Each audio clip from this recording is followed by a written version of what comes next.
Apply చేసుకుంటే దాన్ని verification చేసి రేషన్ కార్డుకి అర్హుడా లేదా చూసి రేషన్ కార్డు ఇష్యూ చేయాలా. ఈ సమయంలోనే ఈ పరిధిలోనే ఈ నెలలోనే రేషన్ కార్డులు ఇవ్వాలా, ఇప్పుడే ఇవ్వాలా? ఇది కరెక్ట్ కాదు కదా. ఇప్పుడు ఒక ఫ్యామిలీ కలిసి ఉంటుంది, కొడుకు పెళ్ళి అవుతుంది, కొడుకు వేరే ప్రాంతంలో ఉంటాడు, ఆయనకు ఒక ఫ్యామిలీ ఏర్పడుతుంది, వాళ్ళు అప్లై చేసుకుంటారు, వాళ్ళకు కూడా రేషన్ కార్డు రావాలి ఒకవేళ వాళ్ళు అర్హులు అయితే.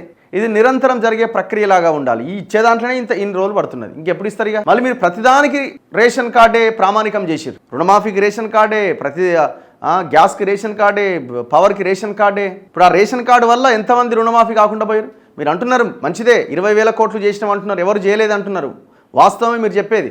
కానీ పాపం అర్హులైన వాళ్ళు కూడా ఉన్నారు కదా. రేషన్ కార్డు ప్రామాణికంగా తీసుకోవడం వల్ల అర్హులు కూడా వాళ్ళకి రుణమాఫీ కాలే కదా. మేము అందుకే ఫస్టే చెప్పిన, మీరు అసలు అధికారంలోకి రాగానే మీరు ఇష్యూ చేయాల్సింది రేషన్ కార్డు ఉండే కానీ మీరు ఆ పని చేయలే. ఇప్పటికైనా లేట్ చేయకుండా చేయండి. ప్రజలు ఇంకా రోడ్ల మీదకి వచ్చేలాగా చూసుకోకండి.